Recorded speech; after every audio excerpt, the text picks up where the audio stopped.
The following is a Mid-Atlantic Sports special presentation.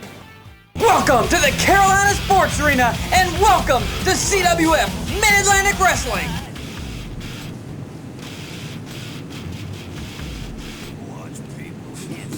Battlecade VII, the night I've been waiting for a whole year. Tonight, destiny prevails. Tonight, Jake Manning faces one of those fake members of Dynasty. And you know what? He gets his revenge from Ultimate Survivor. And then, for the TV title, Simply Steve Green, Brass Monkey, you finally give him the shot that he wanted. Tonight, in the Christmas chaos, it doesn't matter, because we're going to bring the chaos to you, Brass Monkey, and walk out the TV champion. And then the match I've been waiting for 12 long months. Ric Converse, I promise you this. Tonight, you will leave here without the AWA World Belt. So I hope you had a big turkey on Christmas, and I hope you had a wonderful birthday. But you better remember this, Ric Converse. I've studied you, me and Joel, we watched every move you made. You've never been beaten at Battlecade. Never. You've beaten them all, from the Steve Corinos, from the Tracy Smothers, from Amari, from the Madmen. You've beaten them all. But tonight you've got to face the one man that you didn't want to face.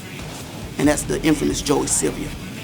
The man that's willing to do anything to walk out the AWA World Champion, because it's his destiny. He has to. You see, Ric Converse, I want you to remember something. On June 14th, you walked into Indiana as the CWF Mid-Atlantic champion. You walked out the AWA World Champion. It's deja vu, Ric Converse, all over again. This time, Joey Sylvia walks in, the #1 contender, the CWF Mid-Atlantic champion. And I promise you, on the biggest night of them all, the night that you've never been beaten, destiny will prevail, because he's gonna walk in the #1 contender and the CWF Mid-Atlantic champion. And I guarantee you one thing, he's gonna walk out the AWA World Champion. Why? Because it's his destiny. He has to. It's been written in the stars. He has to win the title. And for you, Ric Converse, oh, it's gonna be destiny, my friend. It's gonna be destiny, but it's gonna be your fatal destiny. Because tonight, the manager of champions, Ty Dillinger, walks out with the AWA World title.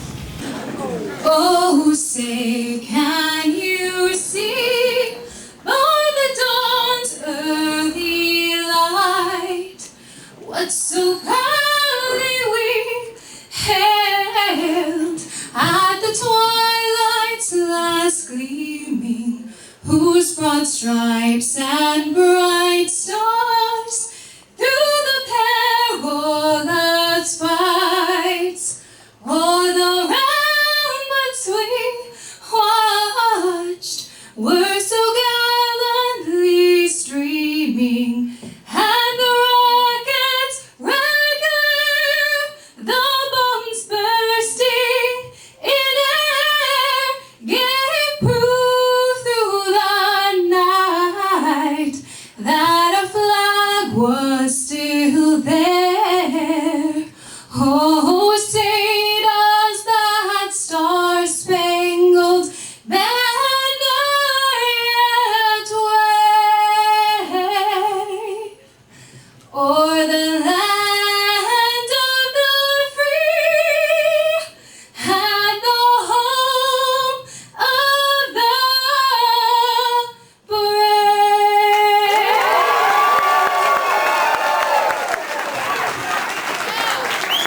That was lovely. Several things have happened over the course of the last year and made my life, quite honestly, very, very busy. It was hectic enough running what arguably most people say is the most up-and-coming group in the AWA, in independent wrestling, in wrestling today. And we appreciate that, but it is a very hard job. A lot of people will remember just a couple years ago, I had some guy stab me in the back by the name of Michael McAllister. That I had had actually let him come in. I had taught him behind the scenes the business end of a sport that I love. And after he flew the coop, more or less, everybody knows what he's been doing now. But I've always needed some kind of assistant. And just a couple months ago, I saw something happen right here in this building. And I thought, I know this guy, he's not a stranger to me. He's probably not a stranger to a lot of you guys. But I thought, I've got an assistant right there. I've got somebody that can be the assistant commissioner. I can put my back, I can put my back up against the wall. He's got me covered. I'm going to bring out my new assistant commissioner right now. Ladies and gentlemen, this man speaks for me, and I know he speaks for a lot of you. He's done a lot of promotional stuff behind the scenes for us in Greensboro and so forth. Let's bring him out, Mr. Daniel Gibson.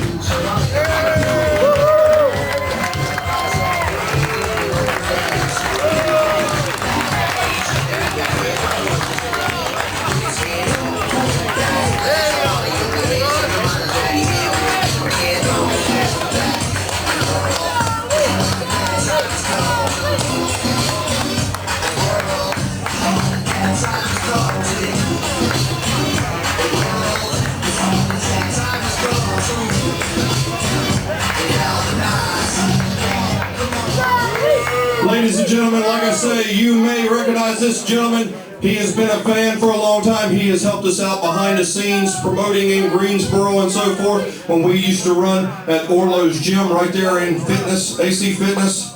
But what I saw just a couple months ago, I saw a spark, because when the wrestlers got right up in your face, and I tell everybody, do not confront the wrestlers.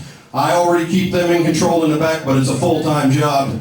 But let me tell you, you didn't back down. That showed heart. I knew you had the business sense. Congratulations. I appreciate you coming aboard. Tell people what you think. First of all, Commissioner Cross, I want to say that I'm proud to be the Assistant Commissioner for the greatest wrestling promotion in the AWA, which is of course the CWF Mid-Atlantic. However, what you said has been happening a lot here lately. A lot of people have won matches unfairly for a number of different reasons, and that's something that has to come to an end. Tonight is the biggest night of the year. Tonight is Battlecade VII. The most prestigious belt in wrestling today, the AWA World Heavyweight Championship, is going to be going down tonight. Yeah! When the infamous icon, Joey Sylvia, takes on the first, Ric Converse.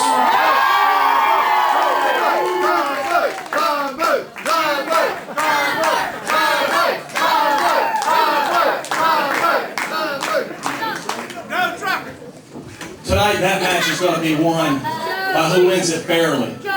Tonight, that match is going to be won by who has the most talent.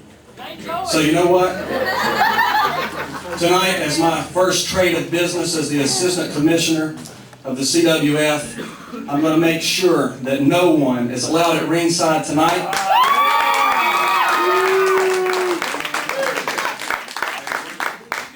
I agree, but remember, Ty Dillinger, whether we like it or not, is a licensed manager for the AWA. We can keep all the rest of them away from ringside. Licensed referee, licensed manager, I understand. But tonight, whoever walks out of Burlington, North Carolina as the AWA World Heavyweight Champion will be because they win that match because of their heart, because of their dedication. And the winner tonight is going to be the best wrestler. Because Commissioner Cross, you know, I know, and all these people here in Burlington tonight know that that's the way it should be. All right, welcome aboard. Welcome everyone to the Carolina Sports Arena and arguably the biggest night in the entire history of CWF Mid-Atlantic Wrestling as Justin Flash catches Jerry Wayne with a head scissor takedown in this opening contest at Battlecade VII. Battlecade VII here at the Carolina Sports Arena, Burlington, North Carolina. You said it all. It is the biggest night. We've got 8 big matches, including the World Heavyweight title coming up later in the night. Right now, something that's real peculiar, a little different. It's called the Rising Generation League Championship. It's a title here for the youngsters. The guys are just, 3 years experience or less here in CWF Mid-Atlantic. Battlecade has been known for a lot of historic moments, but we certainly will not have to wait very long at all in Battlecade VII to make history, because this matchup is going to determine the new Rising Generation League Championship.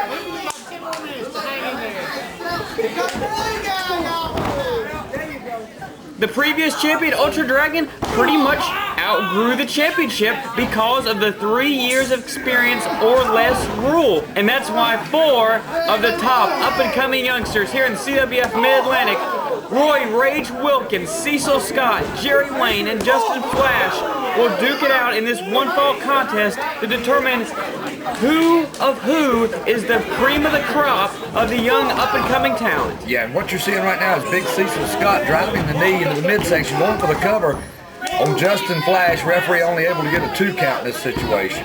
Justin Flash looked very impressive early on against Jerry Wayne, but now the youngest of all competitors as far as experience goes, Cecil Scott, is actually taking him apart. Yeah, that was interesting. A slap to the face by the top of the boot several times there. I mean, if anything, you know it hurts. Any shot to the nose like that's going to hurt. But that's got to be getting into your brain a little bit. Scott goes for the cover again, and Roy Rage Wilkins comes in for the save.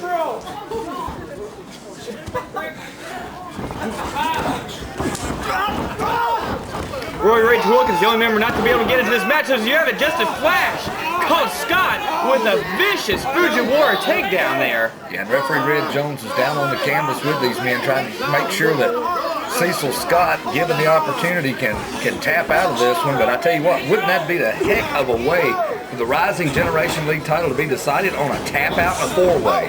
And with Roy Wilkins not even getting the matchups yet, but Cecil Scott now with Flash buries him face first into the canvas. It's some impressive offense from this newcomer. Yeah, Cecil Scott looking real good now. Right now, you know, he may be a little blowed up. He's on his back. Going to go over into the corner, tag back in Jerry Wayne, if I'm not mistaken, actually started this matchup. Jerry Wayne is a good-looking youngster. I mean, all the way around, he's shown a lot of improvement over the past few months here in CWF. Sometimes it's not about the wins and losses. It's about the level of competition that you can compete in, and Jerry Wayne is a prime example of that, competing against so many different veterans throughout 2006, and of course including the 6th annual CWF Rumble in October, when you get to face any number of competitors in one match. Yeah, Jerry Wayne right now holding his nose. He got drove face first into the turnbuckle. Good turnaround, and oh my goodness, out of his boots, Justin Flash trying to make a comeback in this match. Overhead belly for the first time, Roy Rage Wilkins gets the blind tag in, and Wilkins now delivering some shots straight to the skull of both Scott and Flash. Yeah, that was a smart timely move by Wilkins, tagging himself in. You know, Flash wasn't even looking when he backed into the corner. And now Roy, big lariat. He takes the big man Cecil Scott down, goes for the cover. Only a 2 count. Of course, no rookie, as we have stated so many times in the past, has undergone such a trial by fire as Roy Wilkins did in 2006. Right now, could be setting up for, I was thinking he was going for the Rage Factor there, but he obviously has something else in mind, but Scott caught him and reversed it into a spine buster. That is a beautiful exhibit of what this young man has learned so far in his young career. Beautiful way of turning that around and driving Wilkins' spine into the canvas. And right now, Cecil Scott appears to be the first man up. You know, he's taking a little bit of a run of a beating on himself. And look at this blind tag, Jerry Wayne's back in. Well, you're probably going to see a lot of blind tags in this contest because, as you say, if you're not in it, you can't win it. This is not elimination style. It is one fall, 1 3 count, 1 submission will determine the new champion. That's right, and Jerry Wayne now feeling his oats cranking on the chin. A little chiropractic adjustment on Roy Rage Wilkins. The rage might be building up a little. He's trying to fight his way out of this. And of course, in years past, the Rising Generation League Championship has certainly been a stepping stone to that next level. The very first champion ever, way back in 2002, was none other than the Kamakazi Kid. He was followed up by X-Cyrus, who was followed up by Crazy K Kirby Mack. I mean, you're talking 2 AWA World Light Heavyweight Champions as former Rising Generation League champions. Yeah, it is a stepping stone. It definitely gets your name in the spotlight and gives you the opportunity, if you can win this title, to step up to a higher level of competition. Jerry Wayne back on the canvas, and Roy Rage Wilkins obviously showing his frustration in here. Roy Wilkins is such a mild-mannered, temper kind of individual, but boy, when the right moment hits him, he will Roy Rage up, so to speak, and tear an opponent from limb to limb. Yeah, he is a mild-mannered young man, very polite, quiet, unassuming gentleman. Anytime you're around him away from the ring, but even away from the ring, there's something about his quiet confidence that says, don't make me mad. Because he certainly earned a lot of respect throughout 2006, and what a coup de grace it would be as 2006 closes out. But right now, Justin Flash is actually getting a tag back in, and boy, you can see the speed that Justin Flash embodies every time he takes a step. You know, this has almost become a tag match. The same 2 guys are tagging each other in the same corner as we got Flash taking apart Jerry Wayne now from the ropes. It's been a long time since we see Justin Flash in CWF Mid-Atlantic rings, several years of a fact, but right now, back drops Jerry Wayne way up and over. Jerry Wayne feeling that right now. In a world of hurt, Justin Flash still pounding away on the back. He's got to do something to make a big impact, and that could have been it. Scissor-like kick to the back of the head of Jerry Wayne. It doesn't matter if you're in position for it or not. Justin Flash can explode and nail you with it. Justin Flash picks Jerry Wayne back up, goes straight back to the face. Jerry Wayne reverses, throws him into the corner, and tags in Cecil Scott. Well, you know, if you're tagging out, making an intentional tag out, you've got to expect that favor to be returned. But when a championship is on the line, how much can you trust anyone you're tagging? Oh, Justin Flash flying into the corner, catches Scott, and look at this. Roy Wilkins tags himself in on the back of Flash and takes advantage of Scott being down. Yeah, Justin Flash definitely did not look like he necessarily wanted to make a tag right then and there. But from one corner to the next, and the knee of Roy Wilkins just about caves the face in of Cecil Scott. Scott goes rushing back into the far corner, and look at this now. Now Wilkins extends a hand and tags Justin Flash back in. You can see there's a lot of chess games being played right now. Slice brand number 2 on Cecil Scott, courtesy of Justin Flash, and you better believe this one could be over right here, but Jerry Wayne very astutely making the save. Yeah, comes in with a shot to the kidneys right there. I mean, that had to be painful. And look at this, Jerry Wayne and Justin Flash going at it in the corner. That's only one legal man. Jerry Wayne, front face lock on Justin Flash. Referee Red Jones may be losing control of this one very quickly if he's not careful. Jerry Wayne fighting for the neck breaker, and both men are down. That's right, Justin Flash is feeling it now. He's been showing out in this match, but that may have been too much. Jerry Wayne goes for the cover. The referees, he must be the legal man. The referee's counting. That certainly never stopped Red Jones in the past, I'll tell you that much. Jerry Wayne trying to get his wits about him. You can see how winded some of these guys are, but he caught Roy Wilkins coming in, and it's a slugfest. No, Jerry Wayne possibly fighting for a pile driver. And Roy Wilkins, an elevated STO, takes Jerry Wayne down. Beautiful move. Wilkins showing out here, and he's going to sneak up on the back of Cecil Scott. Scott unaware, he's down, and look at this. Going! He's got the legs hooked! Going for the gamma reach! We've seen many people take out, but Justin Flash not about to let Cecil Scott's hand hit that mat. 3 consecutive times for the tap out. Just a flash, now on top of Roy Wilkins. Yeah, you're talking about the referee losing control. We've got all 4 men still physically inside the ring, and Wilkins turns around. Justin Flash delivers a boot to the midsection. He's going to set him up for another one. Around the world power driver! Nails it on Justin Flash! Has the leg hook deep! 2, 3!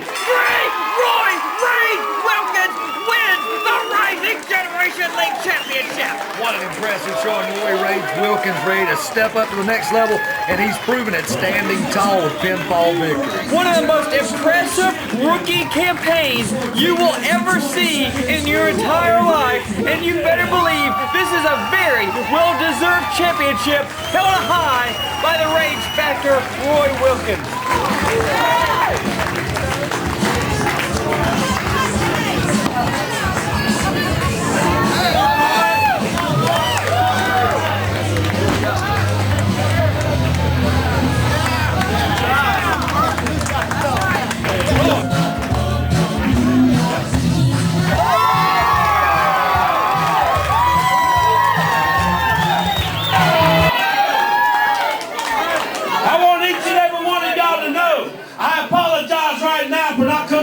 Shaking hands. There's gonna be no boogie kissing. Hell, I'm not even using my boogie boys. Me and this man are mad as hell. Me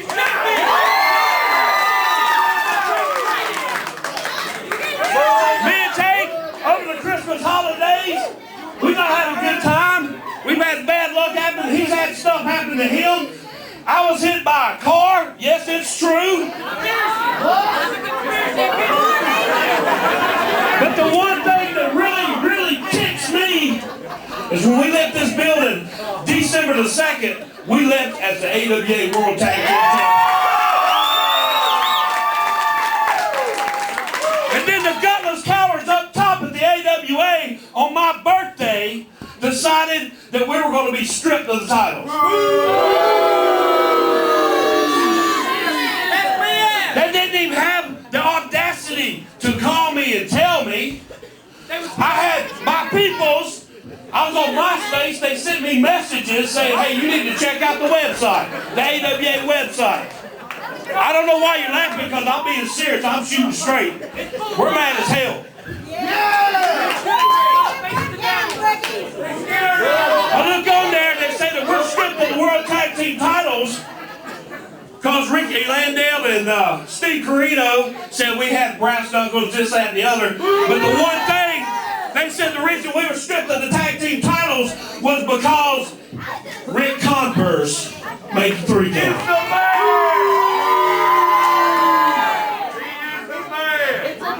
Converse, I know you're back there looking at me.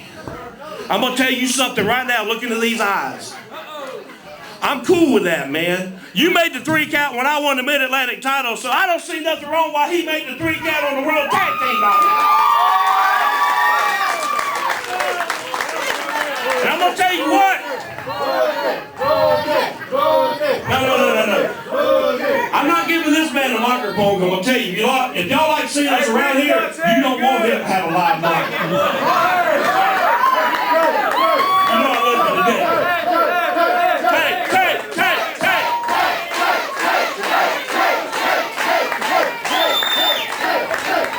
But I know Commissioner Cross and Ric Converse, they went to bat for us. And I'm going to tell y'all something that y'all don't know. It got so bad that Commissioner Cross was going to pull the CWF away from the AWA. Ric Converse was going to tell Dale Gagne if he could have that belt and stick it up his rear end. But everything worked out cool, man. Everything worked out cool. So that's fine. But as far as I'm concerned, I don't care what Dale Gagne says. I don't care what Cross says. I don't care what the AWA says. We are the World Tag Team Champions.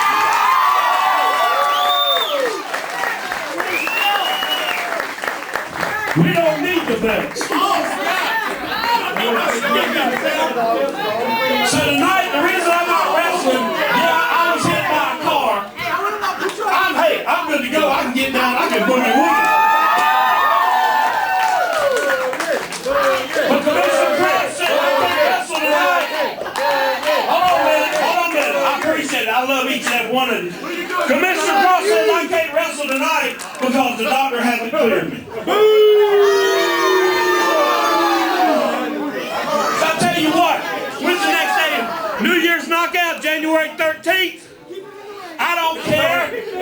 Gemini Kid. I don't care if it's Jesse Ortega, Michael McAllister, Steve by God Perino. I don't care. You better watch out, because when you come here on the 13th, we're going to kill somebody.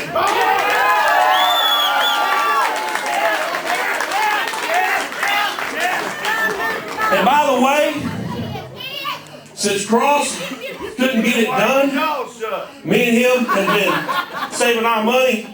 We're going to take matters in our own hands. We got plane tickets to Minneapolis, Minnesota, and we're going to Philadelphia, Pennsylvania. And I don't care if we got to catch him at Walmart, at their mama's house, at church. I don't care.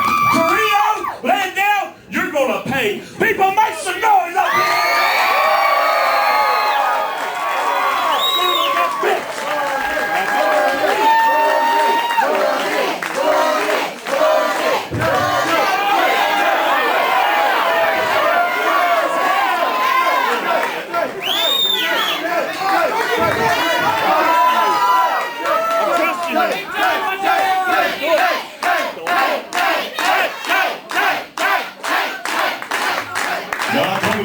I wouldn't say the SOB word, but I can't say this. Anybody in the back thinks they can come in here, you walk your little step through the curtain, do your little handicap roll right up in here, and I'll stomp your ass right to the back.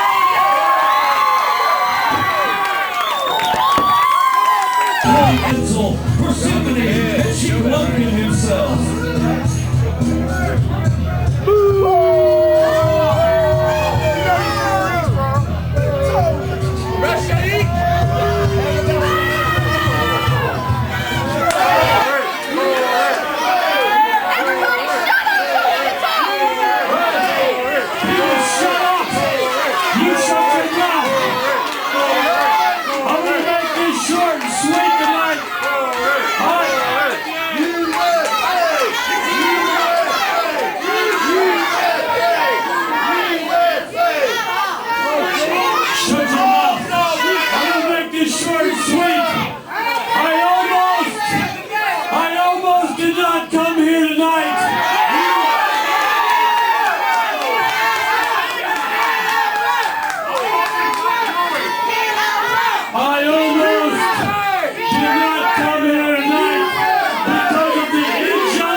Opportunity to beat up GeeStar.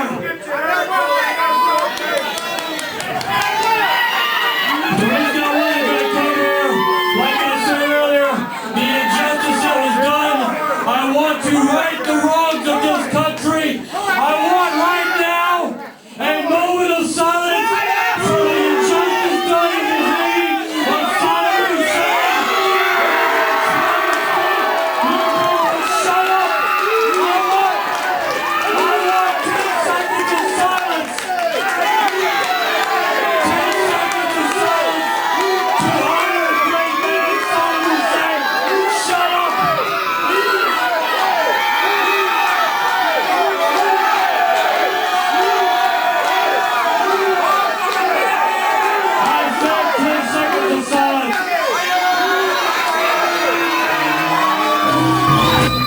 Well, so much for the moment of silence for Saddam Hussein, because this six-man contest is about to get underway. Yeah, we're not about a moment of silence for especially some coward found hiding in a hole in the sand, as we've got six-person action in the ring right now, standing tall, Alex Adonis, GeeStar, and Dick Foley.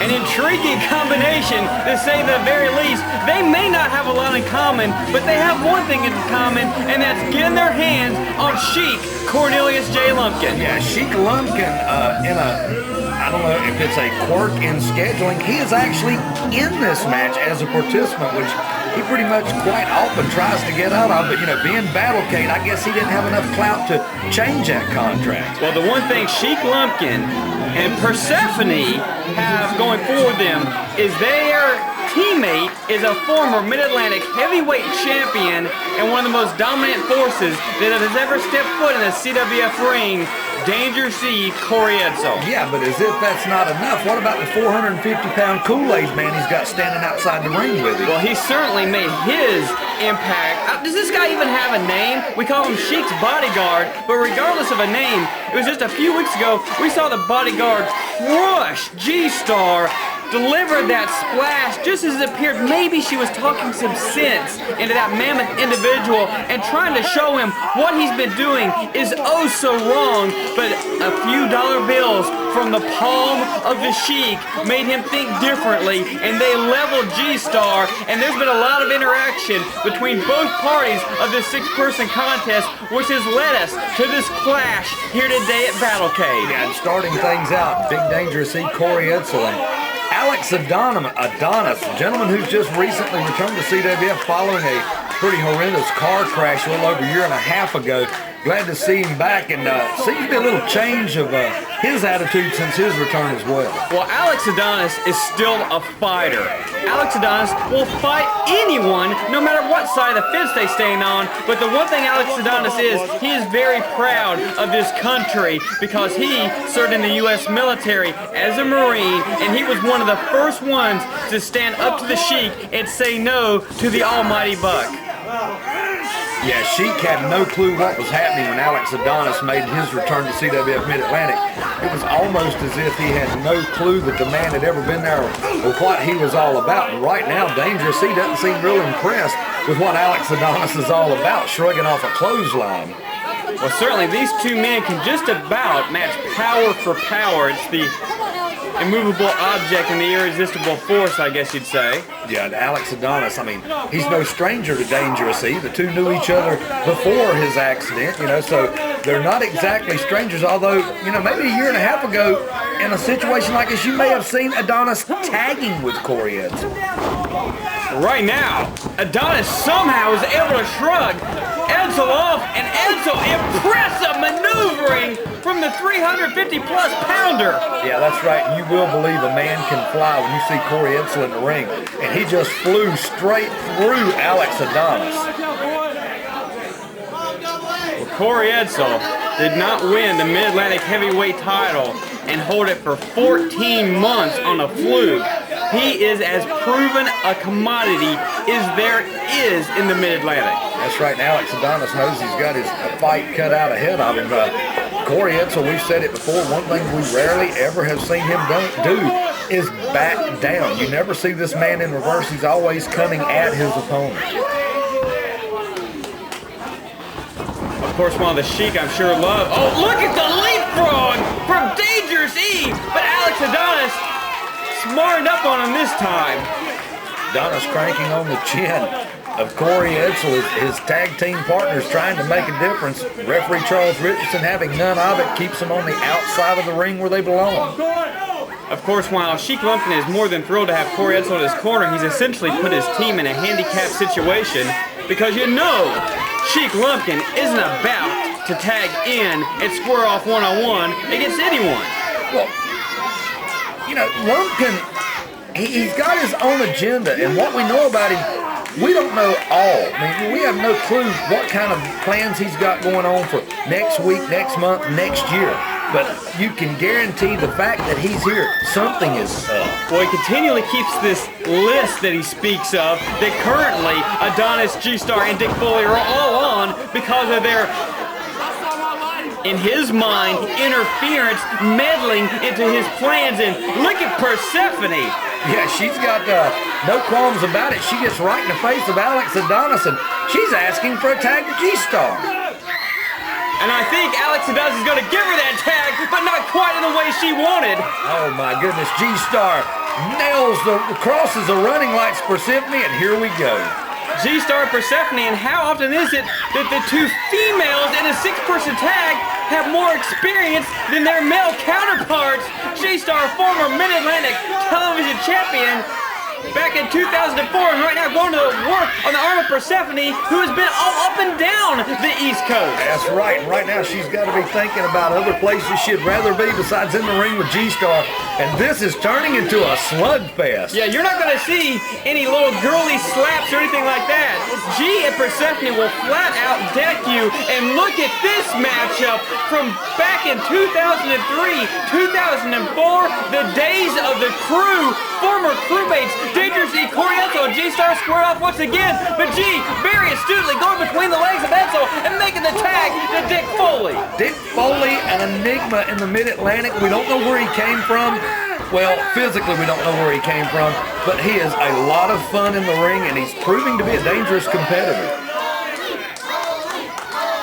I'm frequently at a loss of words when calling Dick Foley matches, but he is a very, very nice man, and anytime anyone is beating up on Edsel or Lumpkin, more specifically, how can you not enjoy him? Well, you know what I'm thinking? I'm actually thinking about getting him a couple of notebooks and see if we can't convince him to write a book or something.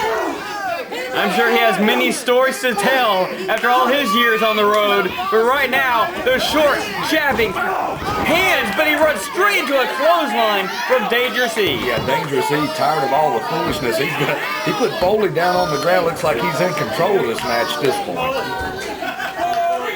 Corey Edsel, front face lock on Foley. Edsel snaps suplex. Oh my goodness, Edsel looks like he's just toying with the man right now. He's going to drag him back over by the hair and going to pull him back into his corner.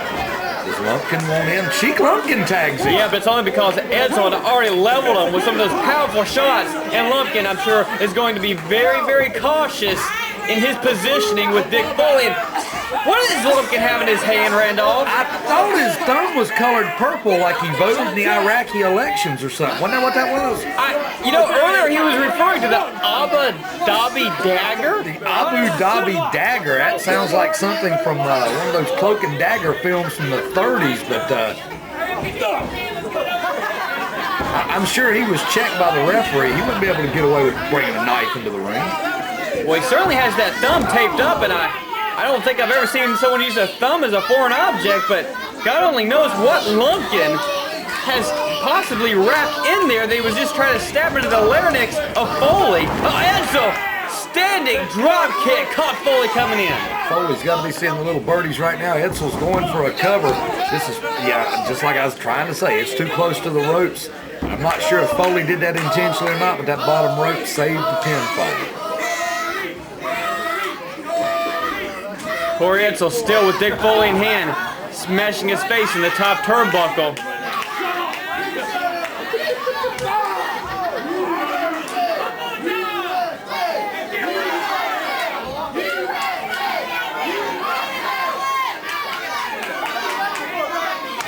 Foley obviously needs to get out, make a tag to either Adonis or GeeStar or Edsel. Irish whip. Foley hits hard in the corner. Edsel full steam ahead. No one's home. Able to get out of the corner. He's not making his way over to his corner to tag. No, he's making his way into the pants with a sock into the mouth by the mandible claw of Corey Edsel. Finally, Foley's able to fall back into the outstretched arm of Alex Adonis. Adonis comes in fist of fire going straight in the face of Edsel. Edsel can't turn away from him far enough. Every time he turns around, Adonis is there with another fistful of fury. This is finally the first time in this contest that Edsel has been derailed at all. Adonis finally staggering him, and Adonis catching Edsel coming in, but only a 1 count after that fluke pinfall attempt, and now Edsel trying to get a breather, scurrying to lower ground. Yeah, hey, does anybody notice here at Battlecade VII just how crowded the CSA is? We set up seats in the TV interview area. We had so many people show up for tonight's show. It is great. If you want to come see us live at the CSA, CWF Mid-Atlantic.com, as GeeStar takes Persephone out of her wrestling boots. The only one left in the ring was Persephone, completely unaware that G was coming from behind, and G, right now with Persephone, coming in, big clothesline takedown. Oh my goodness, the ladies are burning it up in the middle of the ring. The guys are all fighting down around the apron, and right now GeeStar in control. Catches Persephone, Spinebuster down. Jay, leg hook, and Charles Richardson is with Edsel.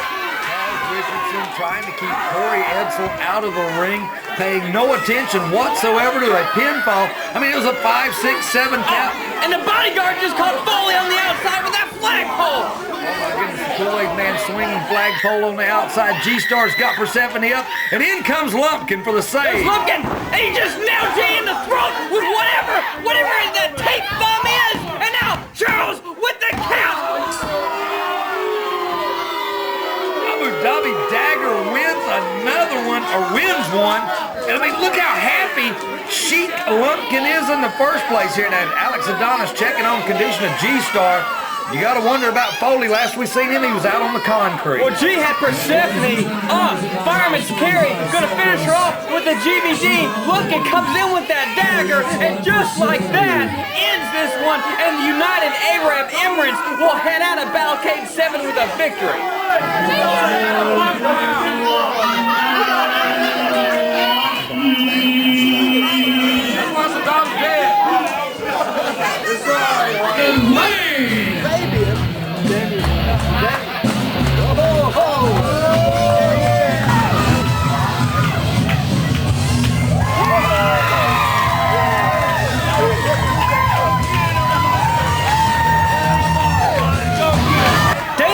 Attacking the massive Otto Schwanz even before he has a chance to step foot inside the ring for Battlecade. That's right, it is Battlecade VII. We're seeing singles action.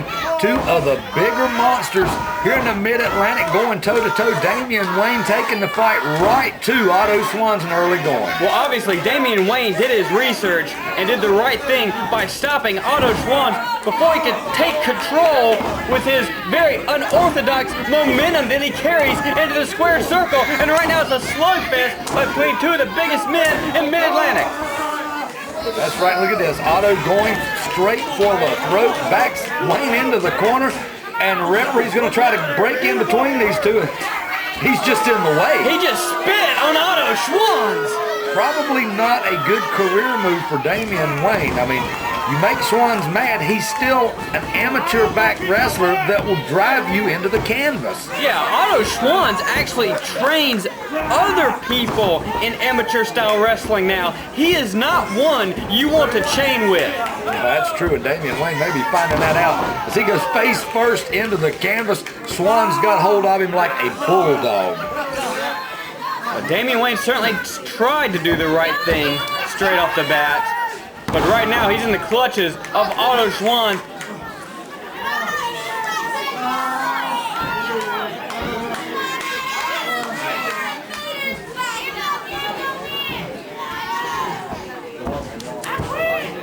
You know, Otto, a former Mid-Atlantic heavyweight champion. He doesn't have a lot to prove in the rings anymore, but he still loves to come in here and take on the top challengers, top competition. And right now, Damien Wayne been sort of on a roll coming down from the Virginias and starting to show out and make a name for himself. And Otto Schwanz determined to put an end to that express. Very smart leg sweep there by Damien Wayne, taking Otto down, and now catching Otto coming in with that deep arm drag. Oh, beautiful move. I mean, you got to watch them. We're not going to shortchange either one of them. Both these men can wrestle fine. Otto Schwanz, however, we expect him to be showing a little something we've never seen before, because basically every time we see him, he shows us an edge or a move or an attitude we've not seen before, and he's quite enigmatic.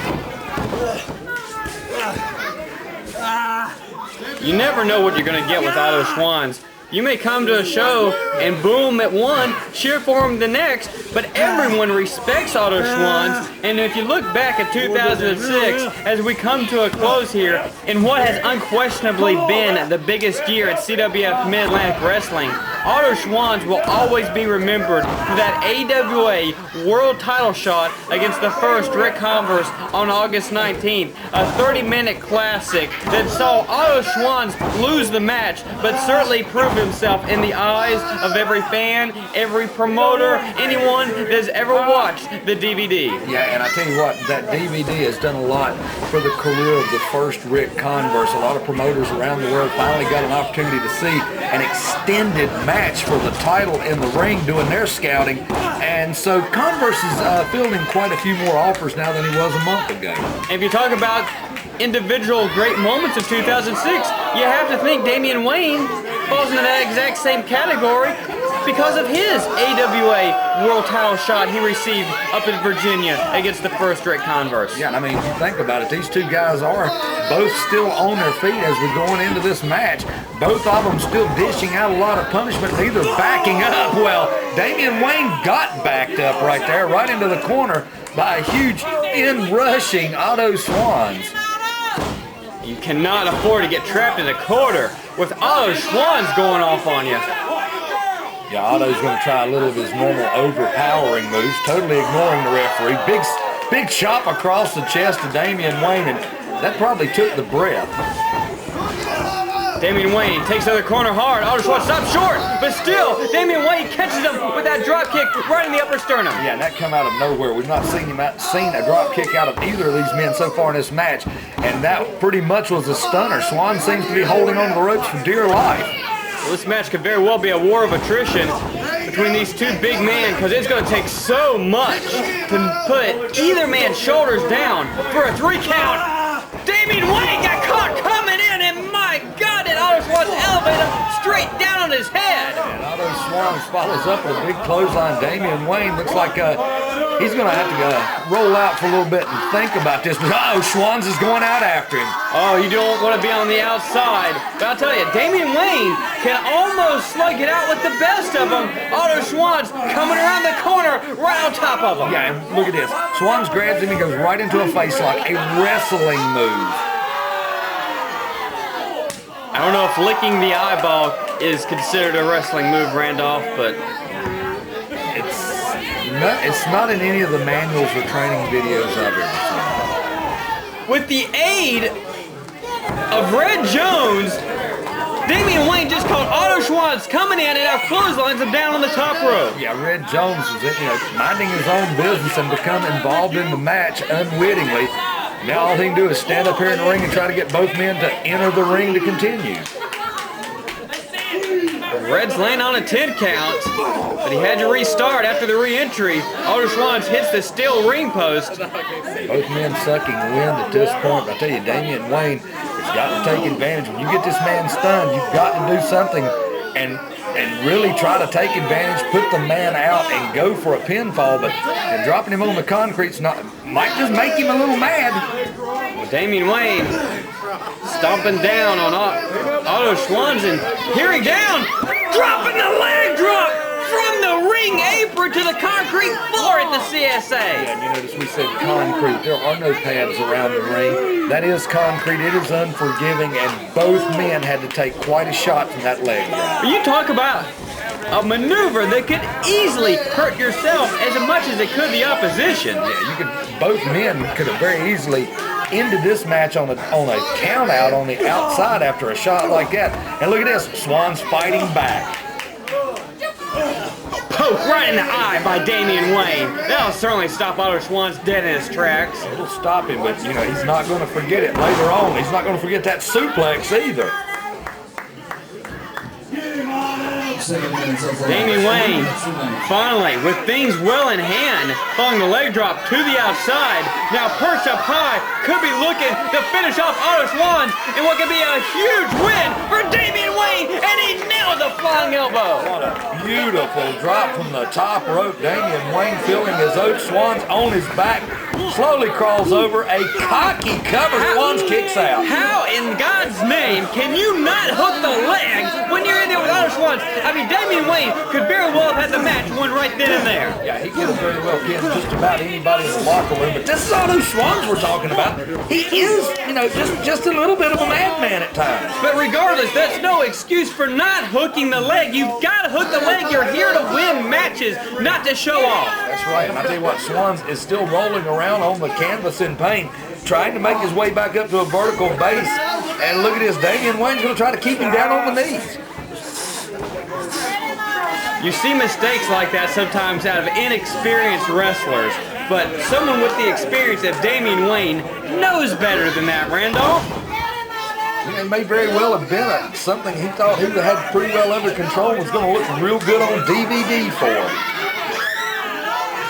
Well, instead of getting his hand raised high, he's back in a war with Otto Schwanz and went to the well once too often as Otto Schwanz runs straight into that top rope. Schwanz is back on his feet and he is firing away at the skull of Damien Wayne, who's tied up on the top rope. This is not a good position for Damien Wayne. Perched up high, Otto Schwanz has him and heaves him. Oh my goodness, 3/4 of the way in the air across the ring, lands hard. The spine took a shot there. Schwanz getting fired up, trying to get back up here, rolling around, trying to get his bearings. You know, he's had a lot taken out of him in this bout. I don't think there was any form of scientific maneuvering on that part. That was just an Olympic shot put that Otto Schwanz just did to Damien Wayne. You know, if that was desperation on the hands of Schwanz, then I would really hate to see him get in a situation where it was desperate, because that was an incredible show. Big power slam and Otto Schwanz, he hooked the leg, but Damien Wayne showing a lot of reserves in the tank, kicking at it too. Yeah, Otto Schwanz trying to fire back and get this one over with quickly. Now, shooting the knees into the midsection. Here we go, off into the ropes. Oh, stuck his head down. Damien Wayne caught him with the boot. Otto Schwanz right back with a knockout. Big boot to the head. You see the glazed over look in the eyes of Damien Wayne. Otto Schwanz dropping down the cover, and we've got a 3 count here at Battlecade. Yeah, and for the record, Otto Schwanz, when he got kicked in the face, he ducked. When Damien Wayne got kicked in the face, he was standing straight up. Incredible athletic move by Otto Schwanz. Ladies and gentlemen, Donnie Dollars.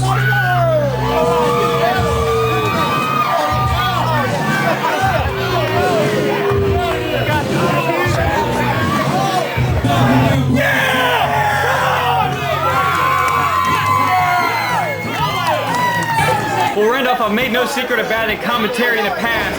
This up-and-coming tag team of classic Chris Collins and Lee Valiant is showing me more and more each time, and have quickly earned their way into my heart and many fans' hearts as the up-and-coming hot tag team of CWF Mid-Atlantic. That's right, the young lions of CWF showing out, and what they're involved in right now is against Fatback Enterprises. Brad Stutts on the outside in the ring right now. A very handsome gentleman, Mitch Connor, his tag team partner, Donnie Dollars, and they're fighting for the #1 contendership of the AWA Mid-Atlantic tag titles, now currently held by the Boogie Woogie Man and Tank Lawson. Brad Stutts has not had a stellar 2006. He hasn't held a championship in his camp the entire calendar year, but Brad Stutts is very resilient, and his team does appear to be on a comeback because everything turned around at the 6th annual CWF Rumble that was won by Mitch Connor, who we might add has yet to actually have to use his title shot of his choosing that he won at the Rumble, because this matchup you get to become the #1 contenders to the tag team titles if you win this contest, so he still has that one hid away in the pocket. You know, we've not really heard a lot from Mitch Connor since he lost the tag team championship earlier in the year with his former partner, the Mad Trucker Gary Stevens, and you know, I mean, they never even received an official return match after losing it. Oh, quite honestly, Gary Stevens hasn't been seen since they lost the tag team titles. But Gary Stevens, long since gone. Mitch Connor now aligned with Brad Stutts, and of course their partner, the massive, towering Donnie Dollars. And boy, what a year he has had. I certainly have not approved of his actions, but how many people have Donnie Dollars laid out in this year? Well, let's go back to the very first match tonight here at Battlecade VII.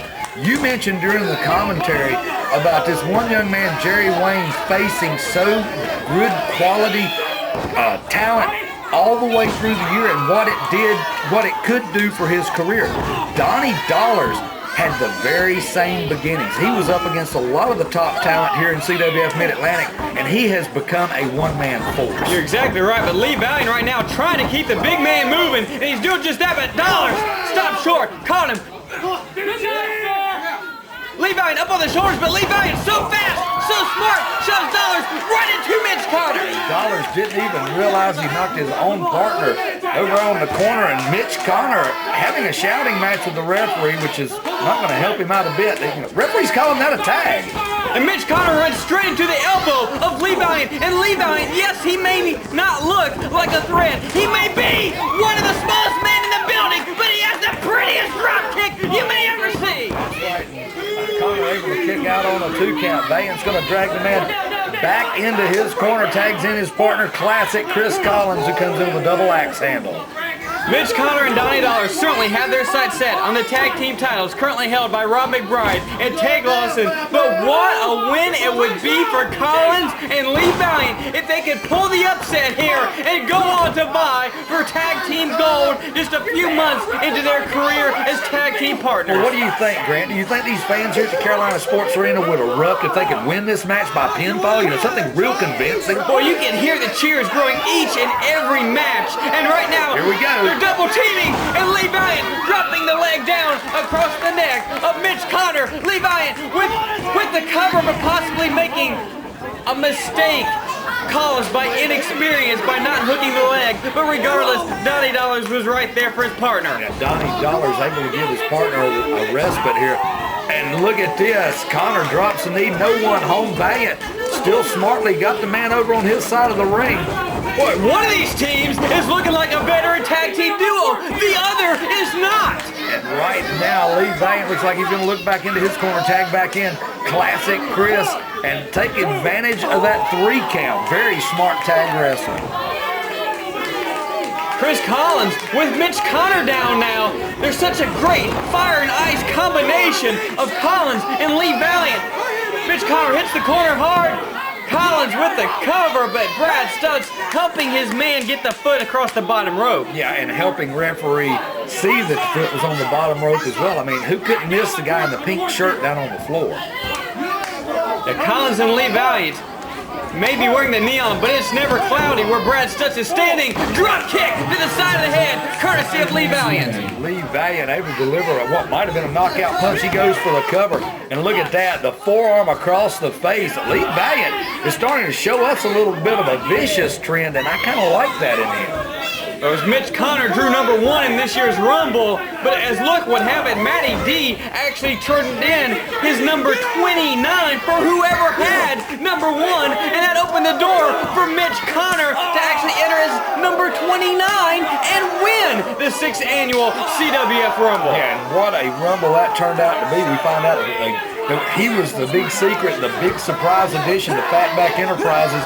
We're seeing right now, Valiant able to roll him up. Look at this, out of nowhere. Man, if he could have just had that small package hook maybe a little tighter, but he still has Mitch Connor on his back, and they are tearing apart. Mitch Connor, Donnie Dollars has probably only been in for about 30 seconds this entire contest. That's right, and Chris Collins now the legal man. Valiant going back to the apron. Chris Collins going to, standing drop kick to the back of the head, rang the chimes of Mitch Connor. Connor's down, only a 2 count. Mitch Connor is in desperate need to make a tag. It's not often we see Mitch Connor like this. I mean, he's almost rubber-legged here. These guys are tagging in and out, taking advantage of the 3-second count. Another double team move. Donnie Dollars with a blind tag. And they pitch Mitch Connor up and over on one side. Both Collins and Valiant duck the clothesline. Collins keeping Dollars at bay as Lee Valiant flies over on Mitch Connor at ringside. They're out here in the middle of the front row a little closer than Stutts trips up Collins from the outside. Sweeps the leg. Dollars caught Collins from behind. It couldn't be. Beautiful pump handle slam. Dollars nails the slot machine on Collins. Charles with the count. And it's only one offensive maneuver to get the 3 count. Collins and Lee Valiant had Mitch Connor on the ropes the entire time, beating him from pillar to post. Donnie Dollars gets one maneuver. The slot machine buries Chris Collins with it. And let's make no mistake, Fatback Enterprises is lucky to be leaving Battlecade as winners. On the home stretch, by God! Ladies and gentlemen, winners by pinfall in 7 minutes, 30 seconds in the new #1 contenders to the AWA Mid-Atlantic Tag Team Champions, Donnie Dollars and Mitch Connor.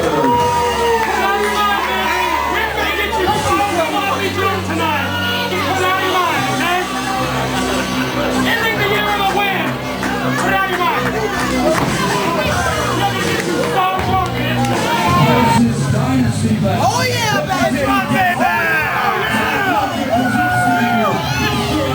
Jake Manning's in town, folks. Watch the reflection.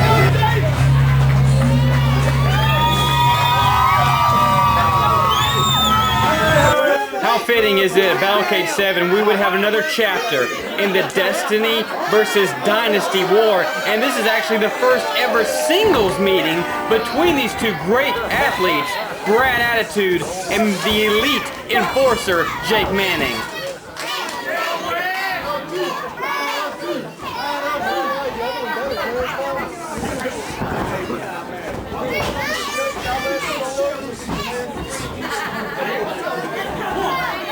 Attitude and Jake Manning fiercely locked up right now. Referee Red Joe's going to have to separate them in the corner. And there is a lot of ill will between these two members of their respective factions.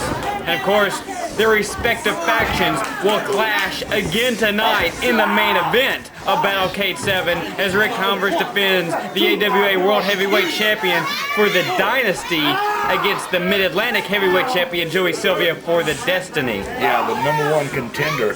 Always the man that holds the CWF Mid-Atlantic Heavyweight title. That AWA Mid-Atlantic title automatically puts the holder of the #1 contendership for the AWA World Heavyweight title. And, you know, Ric Converse the first, he's on a roll.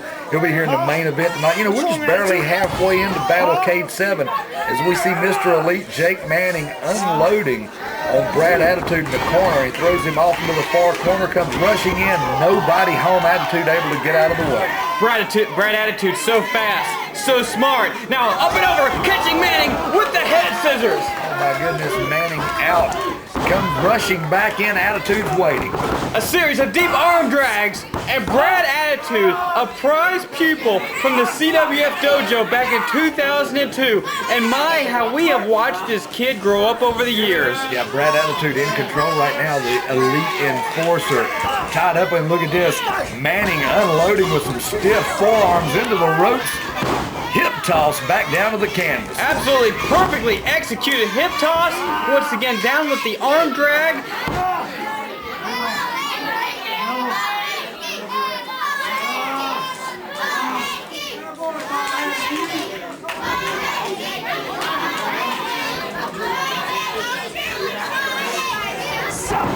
It was just last month at Ultimate Survivor that the two factions met in what was then a Dynasty versus Dynasty matchup. All the rights to the name, logo, hand signal, it was all on the line. And in the end, it was the team of Ric Converse, X Cyrus, and Brad Attitude claiming the name that they put on the map, defeating Joey Sylvia, Jake Manning, and Steve Green to win full total rights to the Dynasty. The very next show, Joey Sylvia, Ty Dillinger, and the rest of those goons come out and declare themselves not to be the Dynasty anymore, but they are the Destiny. Yeah, you know, and that was probably the worst 6 months of my life as a reporter, is trying to determine which Dynasty someone was talking about when there were two of them. And yet another beautiful drop kick that Jake Manning ran straight into. And Jake Manning back out on the concrete trying to gather his thoughts here. Now, it looks like he may have actually been hurt, but Attitude carries not up to the top rope and over. What a suicide dive onto the floor from Attitude. He went head first after Jake Manning. And what does that say about this rivalry when a man will sacrifice his body to that kind of length? Yeah, we want to give our hats off to the fans out here on the front row for not becoming involved in this. You know, these chairs are a little close to the ring tonight for this standing room capacity audience here for Battlecade VII.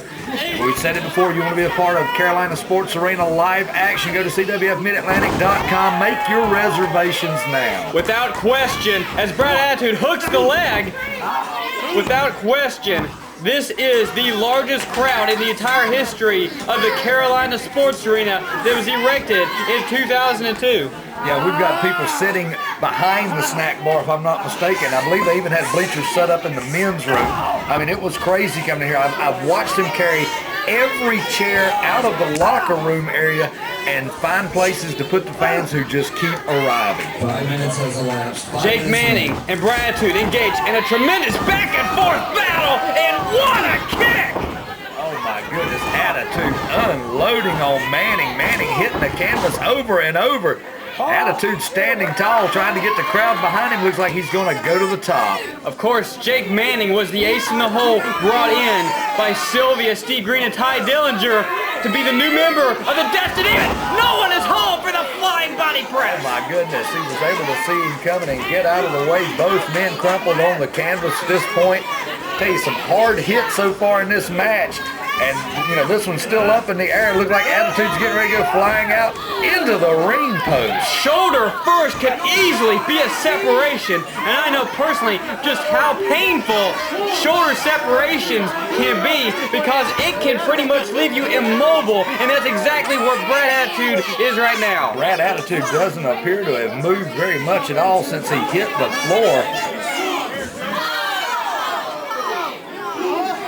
I believe the only movement we're seeing right now is, is he's trying to get to his feet, but he's holding on to that shoulder.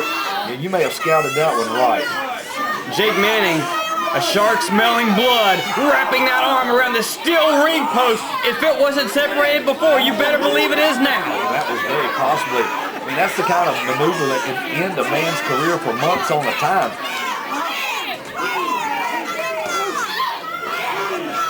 And look at this, it's not like Attitude's giving up. He is clutching that arm, and the elite enforcer continues to advance. Jake Manning now with Brad Attitude prone on the canvas. When you look at this show on paper, everyone talked about Ric Converse and Joey Sylvia in the main event. But so far in this contest, this has certainly got to be considered possibly the show-stealing match of Battlecade VII at this point. And right now, both these young men giving it their all. Attitude still down. And yeah, he has got to be in a lot of pain from all the damage done to that upper arm and shoulder. And Mr. Elite Jake Manning is just taking advantage of every situation. And you've got to have a hats off for Brad Attitude for not quitting on this one right now. I mean, you know he's in a lot of pain, and you got to question how much longer he can continue. And when you get an injury like that, one individual you do not want to be in the ring with at the time is Jake Manning, because he is a cold-hearted assassin and a technician at that, catching Attitude with the elbow under the chin. Manning, lateral press, 2 count. I'll tell you what, Attitude's got his night cut out for him for the rest of the night now, as Mr. Elite is trying to make sure that arm is ineffectual the rest of the night. You see Attitude checking to see if his mouth's bleeding there, as Mr. Elite just keeps cranking on that injured arm. 8 minutes has elapsed. 2 minutes remain. Attitude honestly may not have much of a choice but to tap out if he cannot free himself from the clutches of Manning. And right there is the point where the referee almost needs to step in, take a look at the arm, and possibly call for the bell himself. That's right, but I'm telling you what, Attitude's not asking for anything. And right now, Mr. Elite's calling for it to be over. Attitude flips him around. Possibly a match-saving maneuver, escaping from that hold by Jake Manning. And now Attitude ducks one super kick. He couldn't use the arm, but he can sure use the foot. That's right, and beautiful. Caught him right between the eyes. Manning is down, flat, spread out on the canvas, just barely even moving. Attitude still struggling back to his feet, favoring that injured shoulder. Tremendous back and forth contest nearly the entire way. Attitude fighting one-handed and look like he's taking it too. Mr. Elite and Manning is back down on the canvas being attacked by a one-armed man. But it almost looks like Attitude can't put his normal weight behind the one arm because the other one's hurt, and Jake Manning very astutely drops down and once again trying to separate that shoulder straight out of the socket or remove it for good. I tell you what, you got to keep your eyes on it. Attitude unaware. Mr. Elite up to the second rope. Now look at this. Attitude meets him on the second rope. Neckbreaker off the top, and both men are again crumpled heaps on the canvas.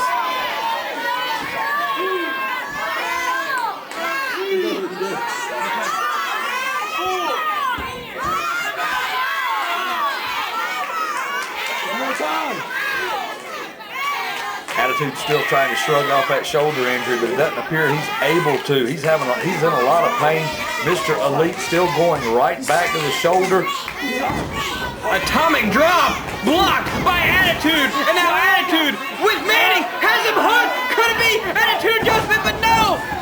Attitude did not have enough strength in that arm to keep Jake Manning held up high, but now Attitude slipped from behind, going once again for the Attitude adjustment, but can he get it? No, he cannot! Impaler DDT! Manning nailed it with the cover, the count!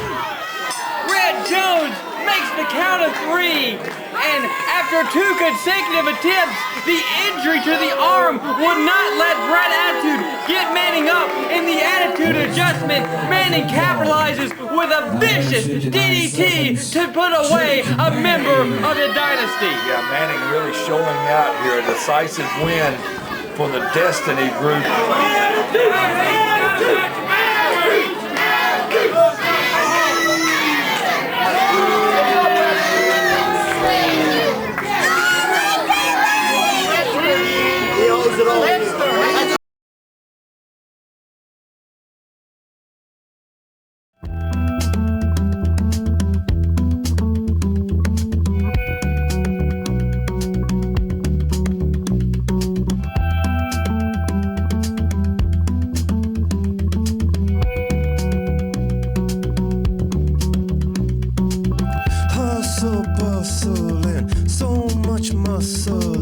Cells about to separate, and I find it hard to concentrate. And temporary, this cash and carry on. What? No! Time has come to deviate, and all I want is for you to be happy and take this moment to make you my family. And finally, you have found something perfect, and finally, you have found death-defying this mess I'm buying. Manning blocked himself. Oh, right under the jaw of Red Jones. The CSA explodes. Yamo having been severed kick by Manning. Stereo, heart's about to palpitate, and I'm not about to hesitate, and want to treasure the rest of your days here and give you pleasure in so many ways, dear. And finally, you have found something perfect, and finally, you have found. These people know I come in here, I jump off these freaking cages, I land on my damn head. All I want is a thank you. Thank you.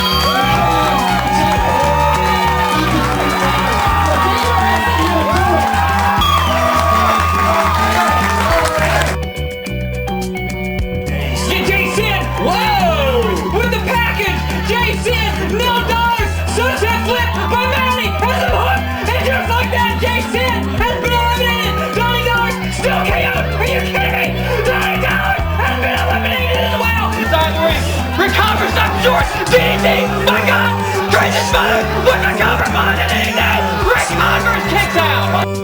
Honor her beauty, and finally you have found something perfect. Could it be old school bomb by Steve Carino at the leg? Official Charles back in the ring. 2 to 0.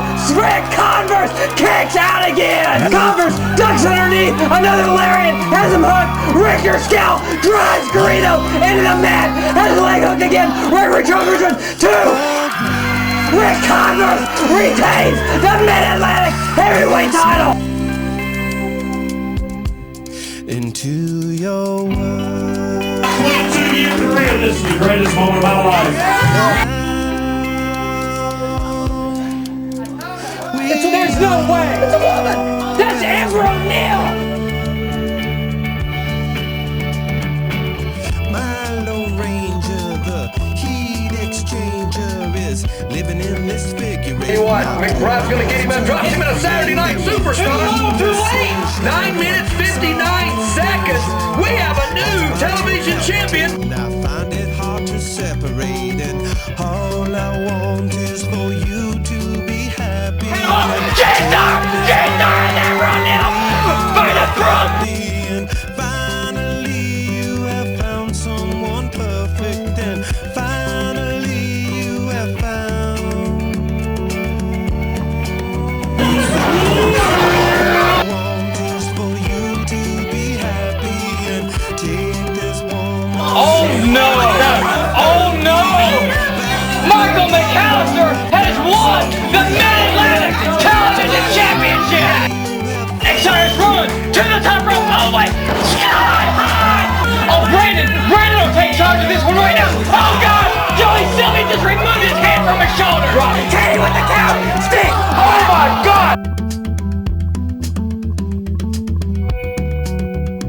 So it's on you, it's on us.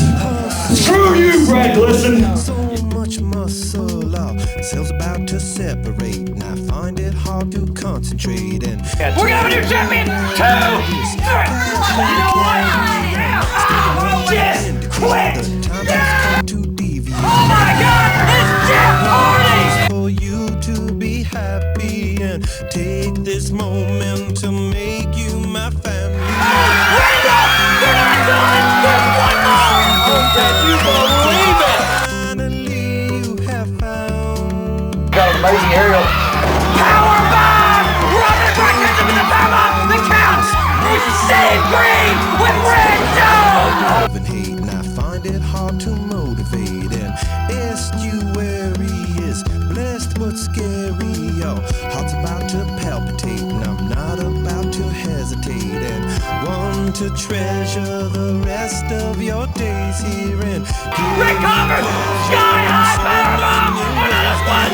That's a 4-1! 2, 3! What is that smell? That is a horrible smell! finally you have found. Yamaha! Big stretch! Limb from limb by Dragon who's stretching back! Yamaha's tapping! Yamaha's passed out!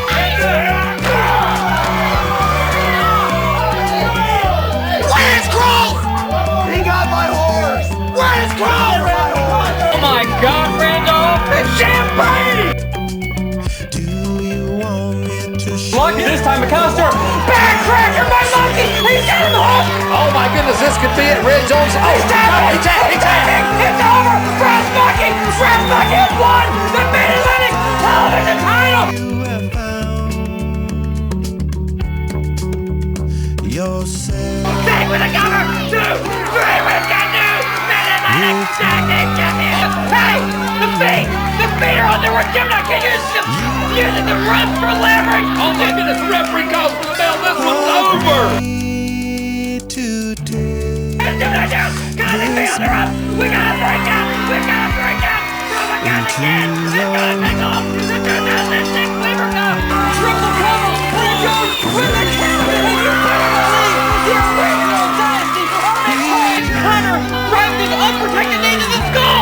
Back off his been eliminated! Mitch Connor has won the 6th annual CWF Rumble!